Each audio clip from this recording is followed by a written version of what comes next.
Every spring, you spend money on seeds. You pick up a packet of spinach, maybe some kale. You come home and you plant them in the same beds where you spent the previous weekend pulling weeds. And here's what nobody tells you. The weeds you pulled out were more nutritious than anything you put back in. Some of them were delivering 5 times the vitamins your carefully selected cultivars will ever manage. You paid to destroy your most productive plants and then paid again to replace them with inferior ones. And the wild part is you'll probably do it again this April. I'm not being dramatic. I spent a long time thinking I understood my garden. What was useful? What was a nuisance? What needed to go? And then I went deep on the nutritional science and the ethnobotany and the history of how Western lawn culture actually developed, and I have not looked at a dandelion the same way since. What I found is that most backyards already contain a complete, self-sustaining, zero-input food system. It's been trying to establish itself for decades, and the entire industry around lawn care, the sprays, the seeds, the supplements, exists partly because we stopped recognizing it. So let's go through it. 6 plants, all of them probably in your yard right now. And I'll show you the actual numbers because the vague "weeds are nutritious" framing doesn't do justice to what's actually going on here. Start with dandelion, because it's the one most people already halfway suspect is useful. And even so, the reality is more extreme than you think. 1 cup of raw dandelion greens contains 535% of your daily vitamin K, not 53%. 535 from 1 cup of what you've been spraying with herbicide every May. It also delivers over 100% of your daily vitamin A, significant iron, calcium, and more antioxidants than most vegetables you'll find in the produce section. The root has been used medicinally for liver function and digestion for centuries. It's in the traditional pharmacopoeia of nearly every culture that encountered it. And here's the thing. It comes back every year, without planting, without watering, without any input from you whatsoever. Your spinach cannot say that. Your spinach requires soil prep and consistent moisture and a specific temperature window, and it will die the moment summer actually arrives. Dandelion will outlast every cultivated thing you've planted. It will still be there after the drought. Right. So keep going. Purslane is the one that genuinely broke my brain when I first found the numbers. It looks like nothing.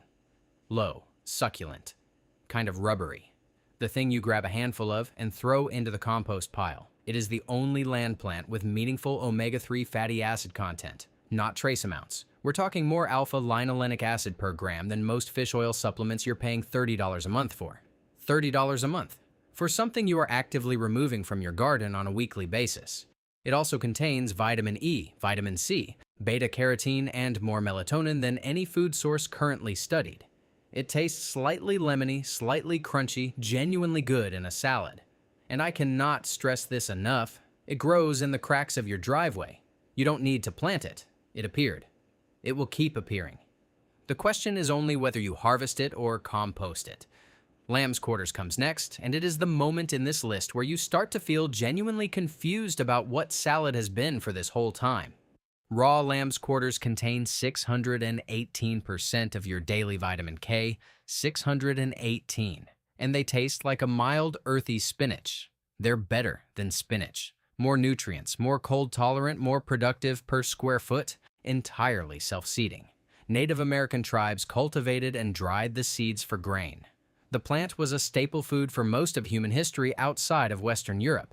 And now, it's the thing we spray because it looks messy between the raised beds, which, as we covered, is also where your dandelion and your purslane are doing the same thing we keep trying to buy. If you're still here and you haven't already opened a browser tab to identify something growing in your garden right now, hit subscribe. Because this is genuinely all we do here. Practical stuff. The kind of thing that makes you walk outside and look at your yard differently. We'd love to have you around for the next one. Wood sorrel is the plant people actually mistake for clover and then pull out twice as aggressively. It has the small heart-shaped leaves, it grows in clusters, and it tastes bright and citrusy. The oxalic acid gives it a clean sour note that works in salads and sauces and historically in everything from folk remedies to wild fermented drinks. It's high in vitamin C and was used by European travelers to prevent scurvy before they had access to citrus. Look, that's not folk medicine. That's just applied nutritional science with older branding. It's a perennial. It spreads quietly.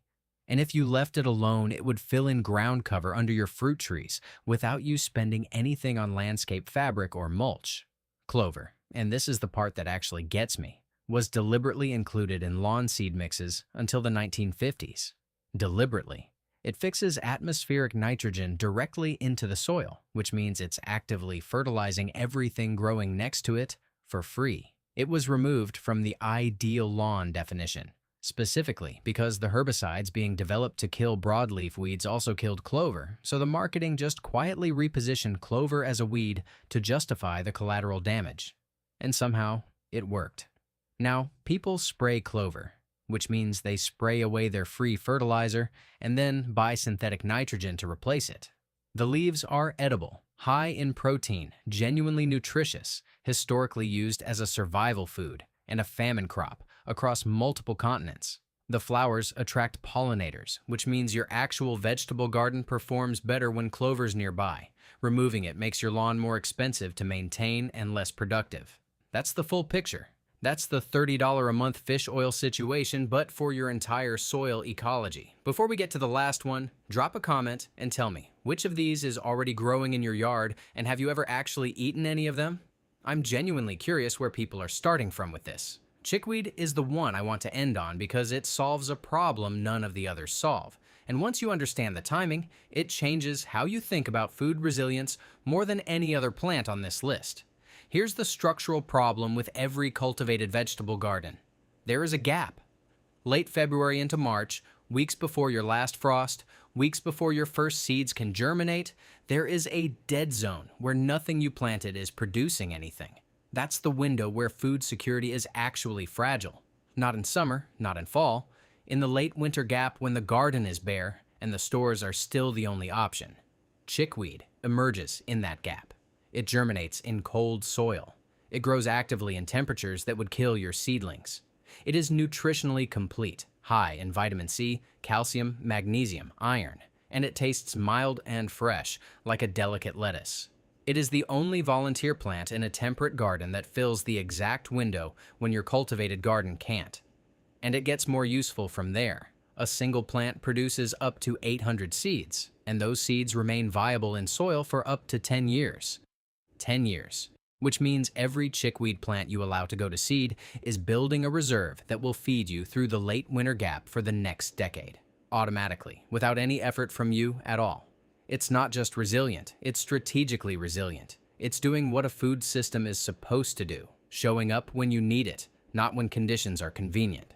And that's the thread that connects all 6 of these plants. They're not just nutritious, they're nutritious in ways that fill specific gaps. Omega-3s, vitamin K, late winter calories, nitrogen, pollinator support that the cultivated garden doesn't fill. They don't need your help. They don't need your seeds or your watering schedule or your soil prep. They need you to stop fighting them.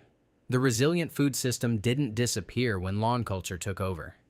It just kept trying to grow back every spring, in the cracks, in the beds, along the edges, in every place you weren't actively spraying. It's still there. It was there this morning. The question is just whether this is the year you let it.